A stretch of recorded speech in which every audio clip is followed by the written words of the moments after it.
உங்களுடைய பசங்க சின்ன வயசில் உங்களுடைய பிள்ளைகள், வாலிப பிள்ளைகளாகட்டும், வாலிப மகனாகட்டும், ஏன் மதுபானம் குடிக்கிறான், ஏன் பாவம் செய்கிறான், உங்களுக்குள்ள எப்படி பாவம் உள்ள வருது, அந்த பாவத்தை எப்படி கண்டுபிடிக்கிறது, அந்த பாவம் வந்தால் ஒரு மனுஷனுக்குள்ள எப்படி தீட்டுப்படுது, அவன் எப்படி தேவனை விட்டு பிரிஞ்சு போகிறான், கணவன் மனைவி பிள்ளைகள் மருமகன் ஊழியம் வேலை ஸ்தலம் இன்னும் சகோதரன் சகோதரிகள், பாவம் காதல் இச்சை பொறாமை பெருமை கொலை விபச்சாரம் வேசித்தனம். நம்ம வாரம் வாரம் நம்ம சபைக்கு வரோம், ஆனால் நம்முடைய சுயம் மாறாத காரணம் என்ன?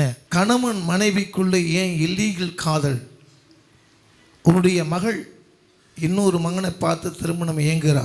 இந்த உலகத்துக்கு வேஷம் போட்டு நம்ம நடிக்கிறோம். சபைக்கு வந்த ஒரு வேஷம், வேலைக்கு போன ஒரு வேஷம், குடும்பத்துக்கு போன ஒரு வேஷம், மற்றவங்கள பார்க்கும்போது வேஷம். நம்ம எதுக்கு இம்பார்ட்டன்ட் கொடுப்போம் அப்படின்னா நம்ம சரீரத்துக்கு, நம்மளோட முகத்துக்கு. ஆனால் கர்த்தர் உன் இருதயத்தினுடைய அந்த எண்ணங்களை கவனிக்கிறார்.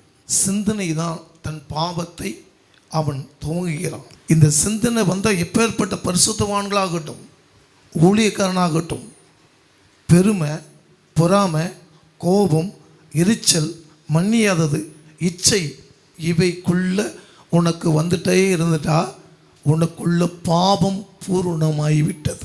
உன் இருதயம் கெட்டுவிட்டது, உன் சிந்தனை கெட்டுவிட்டது.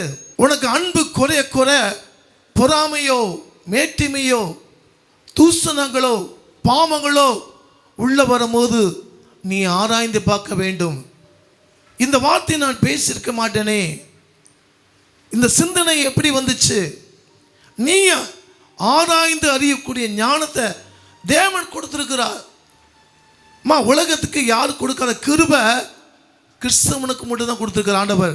நன்மை தீமை அறியத்தக்க ஒரே ஒரு விசுவாசியான ஆள் கிறிஸ்தவனுக்கு தான் தேவன் கொடுத்திருக்கிறார். நீ மதுபானம் கொடுத்தால் பாவம், நீ வேசித்தனத்தில் பாவம். உனக்குள்ள 2 மனசாட்சி இருக்கிறது.